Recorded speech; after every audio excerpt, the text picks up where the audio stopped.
سبحان اللہ، پاک ہے اللہ، و بحمدہ، اور اس کی تعریف کے ساتھ، یعنی میں اس کی پاکی بیان کرتی ہوں، عدد خلقہ، اس کی مخلوق کی تعداد کے برابر، یعنی جتنی اس کی مخلوق ہے، جتنی اس کی کریشن ہے، ان سب کی تعداد کے برابر، وردا، اور رضامندی، نفس ہی، اس کے نفس کی، یعنی اللہ تعالی کی ذات جس چیز پہ راضی ہے اور جتنی تعریف پہ راضی ہے اتنی تعریف کرتی ہوں، وزنت عرشہ، اور اس کے عرش کے وزن کے برابر، یعنی جس عرش پر اللہ تعالیٰ متمکن ہے اس کا جتنا وزن ہے ہم تو اس کا احاطہ بھی نہیں کر سکتے، اس کے برابر، ومدادا، اور سیاہی، کلمات ہی، اس کے کلمات کے لکھنے کی، یعنی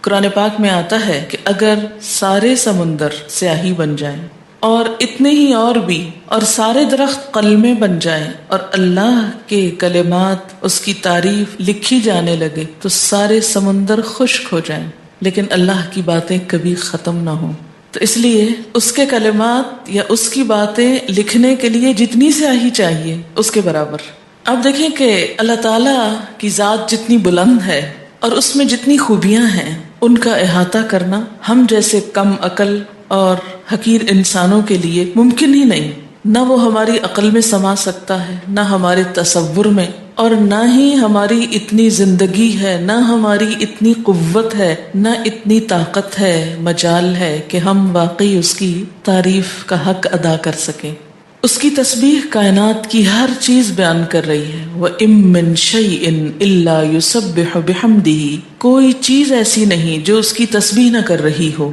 جب ہر چیز اس کی تسبیح میں لگی ہوئی ہے تو میری زبان اس کی تسبیح سے خالی کیوں رہے؟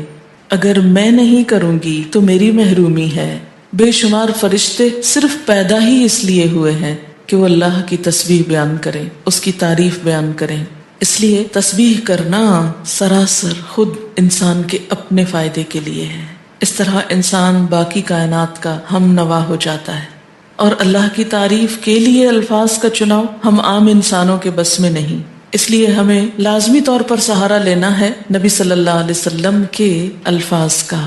تو یہاں بہت کم الفاظ میں بہت خوبصورت طریقے سے اللہ تعالیٰ کی تسبیح بیان کی گئی ہے، اور اس سے بڑھ کر جامع الفاظ کم ہی ملیں گے آپ کو، اس لیے ان کو یاد بھی کر لیجئے اور عادت بھی بنا لیجئے۔